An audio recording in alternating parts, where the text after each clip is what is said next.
Hi everyone, welcome back to the channel with a very special video today. We have a special designer from Microsoft who has just recently left Microsoft to join Google as a product designer and interaction designer. He will be answering all our questions about how to get into companies like Microsoft and Google, how to develop your skills to finally achieve your dream jobs. His experiences, both good and bad, on companies like Microsoft and Google. I'll also be asking your questions that you had submitted earlier on my community post as well as on LinkedIn. This is a part of a series called The Dream Job, where I'll be asking questions which are most intriguing from industry leaders in different large organizations which people consider as dream companies. I've divided the video into different chapters or timestamps, which I will have in the description so that you can skip to each and every question and look at it individually. This is a long video, I know, but the timestamps will help.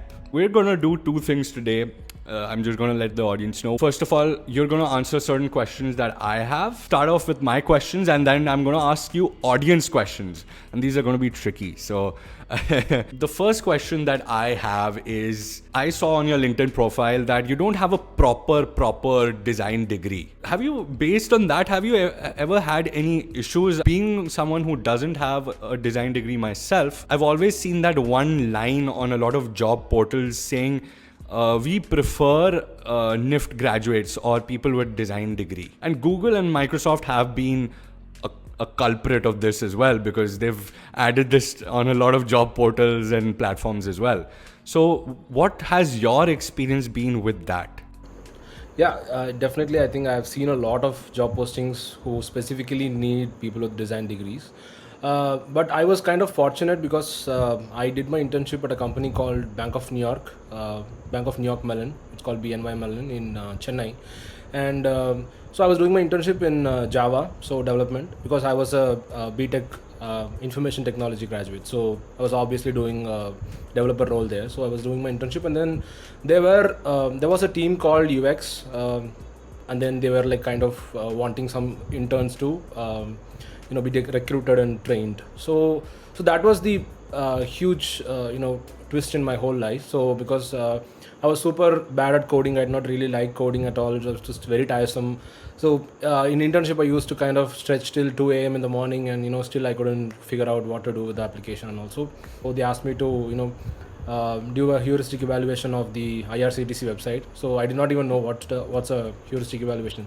They just asked me to look at the website and then find the flaws and tell me your recommendation. So that was it. So that was the only round I had, and then we were like 20 people who attended from the internship batch, and then 5 people were shortlisted, and then I went into the team. So that's where I started, and then we had some formal trainings of design. We had like a classroom training where the head of design of the company, he used to give us talks. He used to put slides, and he used to explain us about the various design things. And then Oh, that's really cool, man. I think you got a really good kickstart, and I think I tell a lot of people this too. Your first, it's like your first step could define the next few steps in life in general, actually. And with your career in this UX UI case as well, it's pretty much defiant of what will come in the next 5-10 years. It's really cool, man. It's really cool. This is a kind of a follow-up that I really have based on this. Is what are the challenges you faced from day one joining a company as a UX UI designer till now when you're joined companies like Microsoft and Google? Are there any like specific challenges that you're like, oh, these were the most challenging moments of my career? What were those? yeah, I think to keep up with the industry trends, it's super challenging for a designer where things keep changing. It's very organic. The whole industry is very organic, where you you get to see a lot of new design systems and patterns, and every year there is something new that's coming up, like neomorphism and skeuomorphism and flat design. So every year it keeps changing, and then you kind of have to get updated. And then Yeah. again, the tools also change. Like I was working on Azure, then I was working on Illustrator, then I was working on Sketch. Now I think everybody moved to Figma. So that's another challenge altogether. And again, building connections with the other industry folks, like keeping yourself up in the trend of in all the social medias and everywhere else, so that people know you and recognize you. So again, that's a big challenge. So different challenges, and again, the biggest of all is the imposter syndrome that you face when you're in organizations. That's like huge. So in any boardroom meeting that you sit in, there is always a smarter person than you, who's like giving you who's like throwing amazing ideas, and then you are like, what the hell? So that always happens, and then that kind of keeps the fire inside you, kind of to go and learn more, know more, and then so Yeah. those are the things I think I feel are challenging, always. Yeah, yeah, I think I totally agree to all of those. Like, so a lot of people have a lot of negative things about design trends. They're like, oh, you shouldn't follow them. There's that. But at the end of the day, when they start seeing them everywhere, they start getting influenced by them also. We say, oh, design trends are this, that. I feel designers talk about empathy so much and getting into the shoes of the user. Why are you judging a design by how you look at it as a designer's perspective? Okay, maybe something is not accessible. Then there are a lot of things in flat design which are not accessible, which are accessible in things like material design, or things like in with Microsoft with Fluent. And Fluent has so many elements of glass morphism now. We see that frosted look in a lot of areas. I mean, at least I have. And we have dark mode in Fluent now also. We have so many different things which people deem inaccessible. I say designers need to find a way around that. Just because a trend might look inaccessible, does it always have to be inaccessible? Can't you find a better solution for it, at least visually? So I think that's a very nice point, that you also look at those trends. And I'm sure other peers of yours must have also, working with companies like Microsoft and Google. It wasn't something that Google and Microsoft just says, this is trash, and it's good to hear that. Before we get into the crux of the matter, of questions like how to get into companies like Microsoft, what has your process been, of the whole hiring and approaching? There are a lot of myths created around it. Everybody hears different things about companies like Google and Microsoft, about how might they treat the employees, or what's the work environment like. Are there any myths that are you go into Google or Microsoft as, and they're completely false? Yeah, so one thing everybody told about Microsoft before I joined was that it's super hectic. So Okay. it's a very hectic work environment, and you will not be able to survive there as a designer. So which was not really true at all, because Okay. it was a very very open culture there, where everybody owns their work there. So there's nobody to kind of sit on top of you, micromanage, nothing of that sorts. So you take up the work, you tell when you're going to deliver it, and then you deliver it to the engineers and your team to kind of start working Okay. on it. So it's totally up to you. So your manager will give you the full, at least from my experience, I'm talking about as a designer there. So he used to give me like the full freedom, where I can decide and tell him that, hey, I want one week or maybe 1 month or like 3 months to do this, and then that's when I will be able to do it. And then Yeah. the again, the good thing about Microsoft is that, or any big company, is that you get a ton of data to kind of look back and take your design decisions in a very Yes. informed way. So you don't have to blindly go and do something in the design and then kind of mess it up. So there will be so many people working on so many different mobile apps in the same company, where you can go talk to anybody. So just put a meeting invite in the calendar, talk to them and say, hey, I'm working on this. If you have something similar, or maybe if you can help me out with this, and then they'll be super happy to help you. They'll give you so much of insights. Like if you ask them 5%, they'll give you like 500% of data. So Okay. so that kind of makes your work so easy, and it also gives you that that feeling of very aware design decisions that you can make on your product, and that will be definitely a successful one. Okay. So that's so I think the myth about workload is all like super false. So it's not a What's funny about this is that in 90% of companies which are either not giants like Google and Microsoft, or maybe are more focused towards maybe finance or any other areas which are not directly related to tech at least, they tell you the opposite thing when you're joining. You know, they tell you, oh, we have a lot of freedom in our work environment. You can take as much time as you want. There's no strict time of coming in, going out, this, that. And when you go in, it's very hectic. You have to, they don't listen to your timelines. They're all about their own timelines, and the manager makes all the decisions for you.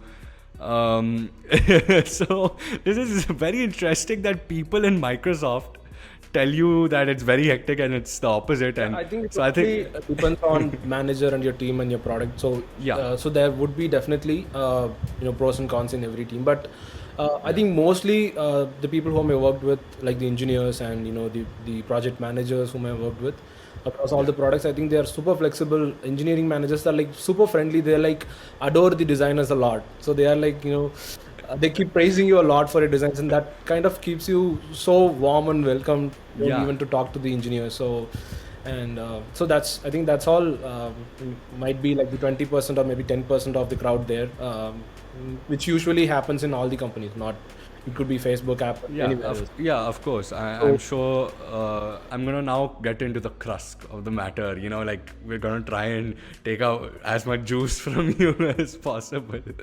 But I just want you to give me your perspective, because I just believe there's no one recipe for anything in your career at least. And I'm just gonna keep it as open as possible. You know, what are like one or two things skill wise which can make or break you in the long term, because you've been working for a few years now and you've now gotten to a point that you get into companies like Google and Microsoft, and you're achieving what you want. What are the one or two skills that you had to polish over the years that have gotten you here, without which you might have not been accepted or might have not been gotten the chance of working with such amazing teams? So I think learning the tools is not really important. Learning to make beautiful designs, definitely not important for a designer. I think the most important thing to stand out as a designer is the Yeah. problem solving skills. So how do you solve a problem? How do you approach Yeah. and solve a problem? So the more complex problems you solve, the higher you get paid. So I think Yeah.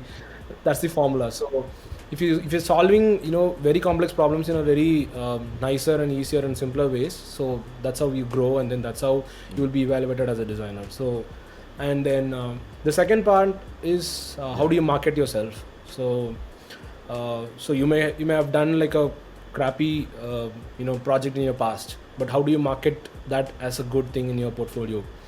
You just don't say I have not done anything in the past, or my Yeah. company was like not giving me. So how do you market yourself as how do you market your work to the True. other people around? And yeah, communication skills, of course. So I think that's very important for a designer. You have to convince a lot of people when you Yes. go to larger companies where so one design has to be approved by so many people, and then it has to be debated, and it has to be convinced. It should be convincible for a lot of people, like the PM and the engineering, and your design manager and your engineering manager, and so many people. So those I think are the main things. I'm so glad you said marketing, because I kind of focused a lot on this in my career, was because I knew if even if my designs aren't up to par at the moment, or if I haven't worked with big companies, how do I market myself? And as when I was starting off, I was a freelancer with web design, so I understood that from there also, and this kind of transcends into every career possible.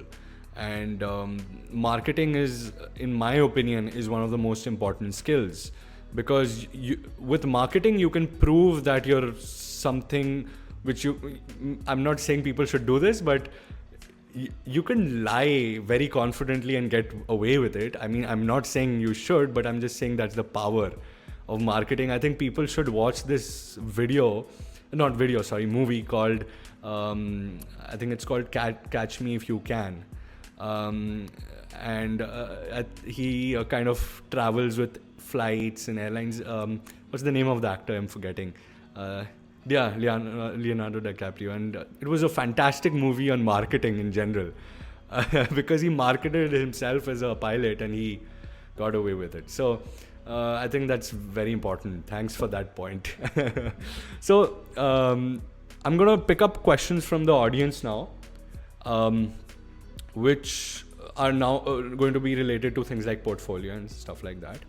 So do companies like Microsoft and Google hire freshers? Do you know of that? Or is that something that they kind of put off the table?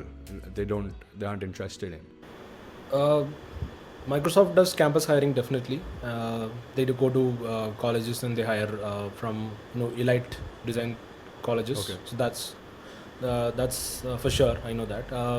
But out of that, I don't think I'm not sure if they hire freshers, because I have not seen any. Because people who come for internships are from NID and IITs and the Pune Institute of Design, and everybody from at least the design background. So that's where mostly they hire from. Okay. So this is a great answer, because Anshika asked this question on LinkedIn and she asked two questions. Do they only hire students from colleges they have ties with? And everybody looking for senior designer or experienced one, do they hire freshers? So you basically answered both the questions. So thank you for that. Okay. So I'll move on to another question from our YouTube audience. And Elijah or Alaya, I'm not sure. I'm sorry if I'm butchering your name, Elijah. What are they looking for as in a portfolio when it comes to product design in companies like Microsoft? Is it an experience with a particular kind of team, a very good portfolio when it comes to opportunities? Maybe you've worked with a large organization or you've built a big popular product. They can also only maybe look at personal projects.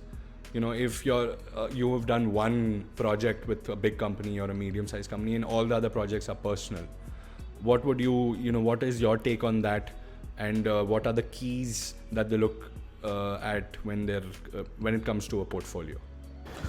So yeah, the portfolio definitely has two parts. Your professional projects that you've done as an internship or maybe as a full-time employee with companies, and personal projects that you just made for fun, or maybe you experimented some some designs, or maybe you made an app by yourself. So these are the two types. I think definitely your portfolio should have mix of both of these two. And I think when you kind of show your portfolio, it should tell a story of your project or your product. So they don't necessarily look at your end result, or maybe how beautiful the app is, or maybe how beautiful your solution is, or maybe how nice visually you have presented it. Does not matter at all. How did you arrive at that? The process of coming from the scratch till your solution. How did you arrive there? Was it an informed decision? What are the data points involved? Did you talk to users? And what did you infer from the user's point? And then how did you bring that into design? So that story is what intrigues the managers to kind of pick up your portfolio. So Okay. if you just put some screenshots of your final design, it's not going to help anyways. Or maybe if you make it super fancy, it's definitely not going to help anyways. So because visual designers give us a lot of super duper colorful portfolios, but end of the day, as a product designer or an interaction designer or UX designer, it all matters, like how did you solve the problem, and what were the steps involved in that. So that's how your portfolio should be presented. So it depends on the size of the company and the structure of your team that is going to hire you. So now I think all the startups have a dedicated user researcher, at least one person who kind of does the research for the company. But like 5 to 7 years back, there were not like dedicated user research persons there. So designers used to do both, where we kind of go and talk to users, show our designs, and get feedback. So maybe have some questionnaires and talk to users about their usage patterns and stuff like that.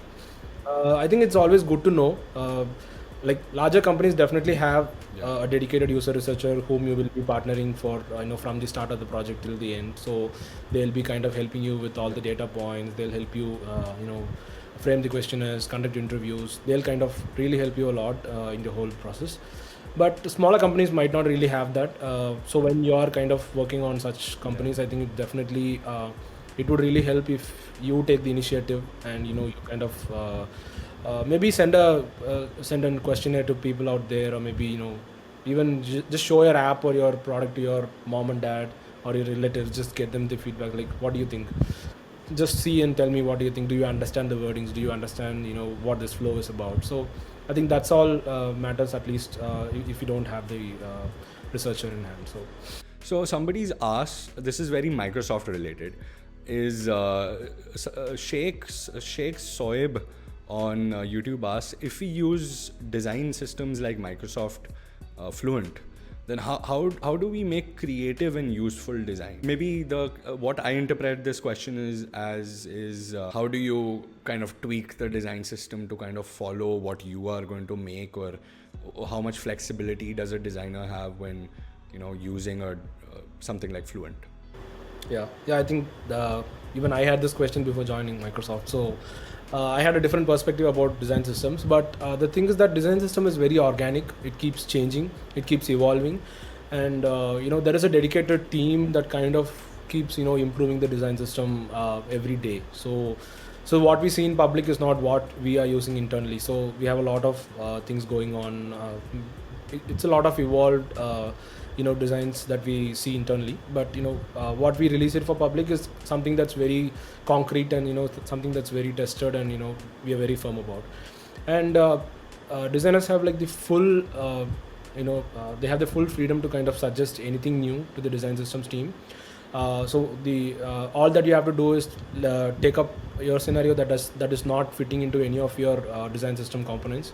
Let's say you have a tab system in your app. There is a two tab system, and then maybe the design system is not having that at all.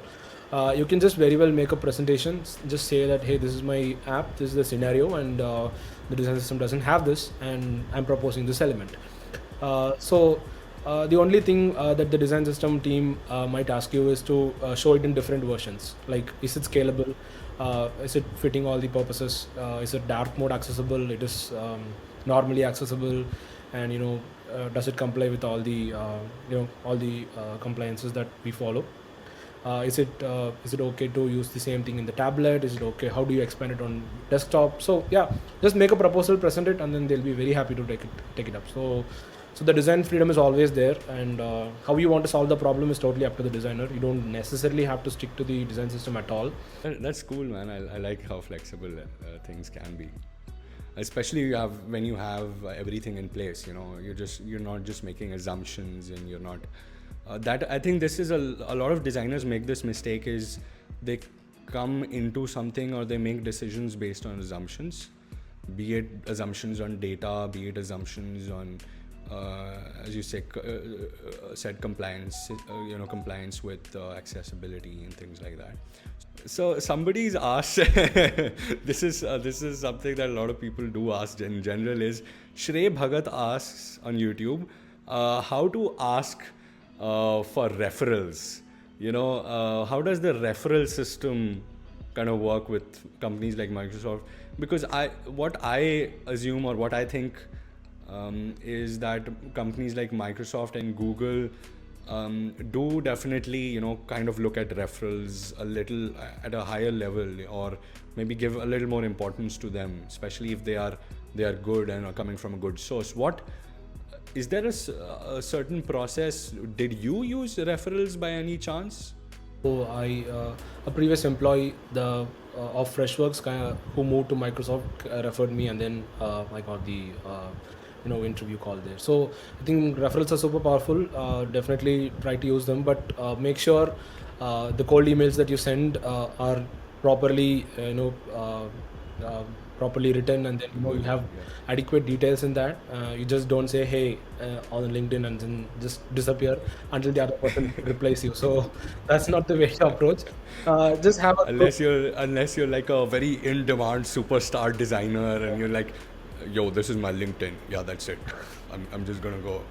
So because I get a lot of random hey pings on LinkedIn, so people really don't take that very seriously. So if you are really if you're really wanting for a referral, you should kind of write a nice email about yourself, or maybe nice 2 lines about yourself and where do you work, and then maybe give the link to your portfolio along with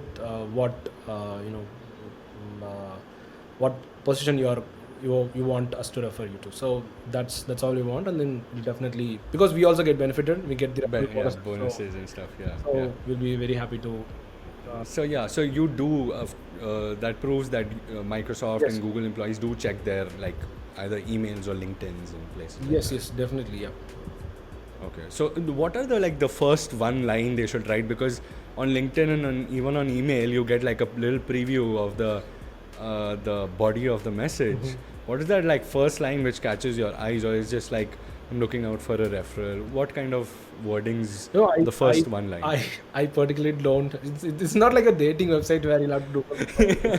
So yeah, I think you can just say you need a referral, looking for a Okay. referral, or maybe anything. I think anything with referral would really.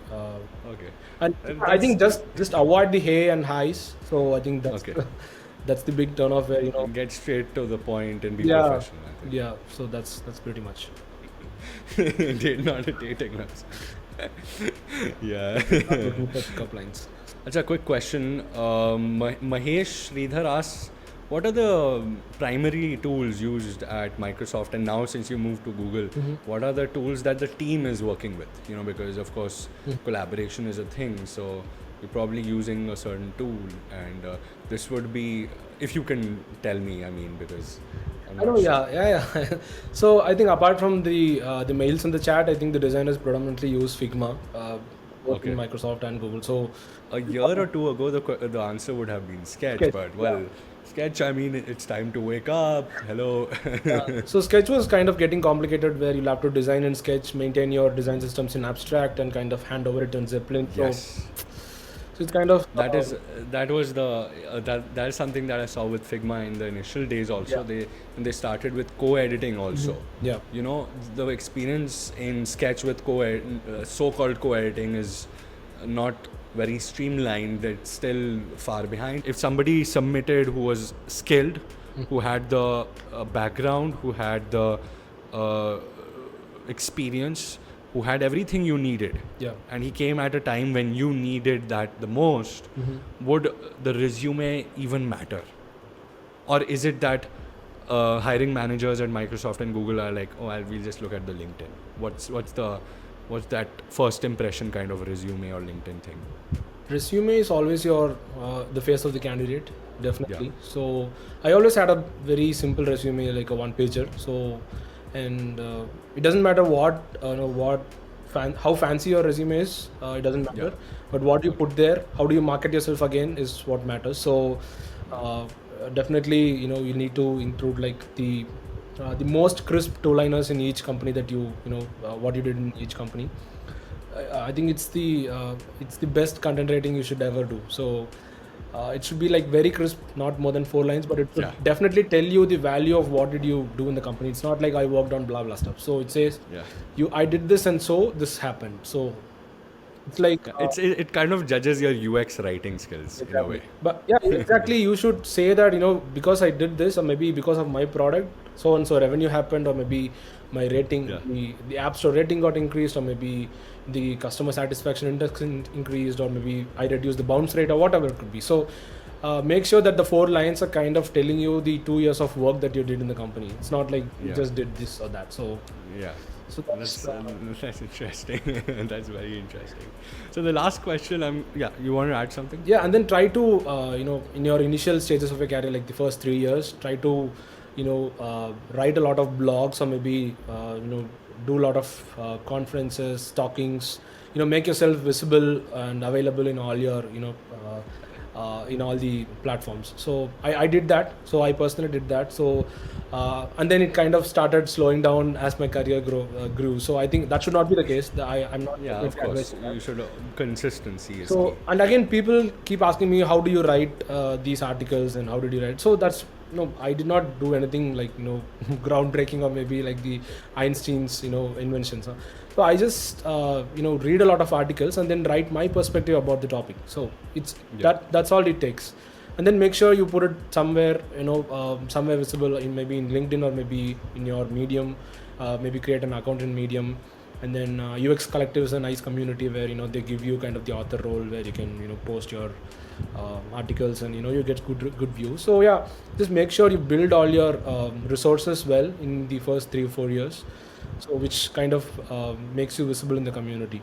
Make sure you attend conferences, not just as an attendee, maybe talk, submit a talk, maybe whatever you have worked on, maybe whatever you're interested in, maybe it could be just your mock product, maybe it could be your personal interest, maybe just make a 10 or 20 slides presentation, just tell them I wanted to do. There are a lot of conferences who give opportunities to fresh speakers, because I myself got as a fresh speaker. So I think definitely there are a lot of people to help you out. So and I think that's the base for the entire career. So the first 2-3 years, and then make sure you put all these nice things in your resume, so that people know that you do the professional stuff, and then you also do a lot in the community, and you keep yourself visible there too. So I'm going to ask you one last question, which is a little controversial, because it's actually a user's pain in this comment. Okay. And Satvik Vishwakarma asks on YouTube, ask him why Microsoft Windows 10 in particular UI is so inconsistent. Even MS own or / inbuilt apps UI, even the right-click menus. After all, Windows 10 released 6 years ago. I asked because Linux has much more consistent UI compared to that is. I'm just gonna leave the room. He's just Linux is much more, which I'm not gonna agree or disagree on any of those points. You can choose not to answer that. No, question. I think the inconsistency factor is there in all the companies that I worked on. So it was there in BNY, it was there in Freshworks, it was there in Verizon, it was there in Microsoft, and in Google too. So we all know it. So we all know the products are inconsistent, because we work across the world, different teams kind of doing different stuffs, and then we all come together and we make the product. So we all strive to make that better. So always there is a plan to kind of make things unified. So when I was in Verizon, there was a whole new agenda to make a unified approach for all the products, and the same happened with Microsoft. So Microsoft has Fluent for all the M365 applications, and then Windows has their own design language. And yeah, I think it's definitely because there are too many teams working on stuff, and then definitely things will be inconsistent, where there are like at least 40,000 50,000 people are working, and then you definitely too many elements also. I feel sometimes when you can say, oh, this design is scalable, but when it actually comes to practicing it and creating a production ready app or a website or whatever it might be, sometimes there can be hiccups from either the developer's point of view or from the designer's end. And I've seen that happen so many times, is that maybe the developer cut corners or the designer cut corners. And I'm sure it happens with even the biggest and most, fine-tuning teams or companies as well. Yeah. And when we were working for Microsoft, we used to read all the user comments in all the community forums and blog posts and whatever. So we look at even the Slack channels, Telegram channels, whatever. So we know what all the customers are feeling. We definitely take everything we discussed. That's good to hear. And always what happens is that we want to prioritize stuff, right? So there is always a P0 that needs to be addressed, where things break and then things don't even work. That needs to be addressed first, and then the UI issues and inconsistency definitely will be taken care somewhere or the other. Great. And I think it's because of the size of the companies, definitely that happens, and we all know, and we are working on is what I can say. But yeah, hope is there. Yeah. I think it's a never-ending process also. So it's hopes are high anyways. So that was it for my side of the questions. I'm sure users still have a lot of questions, and but I've tried my best to put out as many questions as possible to the best of my capabilities. I hope you had a good time, conversing, on these topics, and I sure did. And thank you very much for coming onto the channel. I generally don't do such content on the main channel. It's always tutorials and things like that. But I'm so happy that you came, and you came on such a short notice, and this was barely planned. and but thank you so much again, Prashant. Anything that you would like to share with the world, just hook them up with your content on LinkedIn or wherever you post, real quick. No, I just want to tell to all people who are kind of trying to break into big companies. So I've been rejected a lot. So I've been rejected in a lot of companies. I've been consistently applying to many companies in the past, and I've got rejected. So I've got rejected in Flipkart. I got rejected in Twitter, and a lot of companies. So I'm just naming that comes to my mind. So I've applied a lot, and then I've been rejected too. So it's always a part of the process, and every rejection kind of gives you a learning opportunity. So I think it's always good to keep learning, keep practicing, and then I think that's all would be necessary for everybody to kind of achieve. That's so good, man. Thank you for being so transparent. Also, a lot of people don't talk about their failures, and thank you for being so transparent with us, with your answers, with everything. Thank you for coming onto the channel. Hopefully we'll have you on something in the future, and we can talk to you more often, and we can long-term relationships only. And I'm gonna add Prashant's LinkedIn, Twitter, Instagram, YouTube, everything in the description. Make sure that you go and follow him everywhere, because you'll hopefully he posts consistently, and make sure that you tell him you're from this channel, because then he'll be confused where you're from. And give him all the support and kind words that you can, because he took out his time to be here, and he's giving back also to the community. So kudos to you for that, man, and hope to meet you in person. Awesome, man. See you later. Take care, man. Have fun.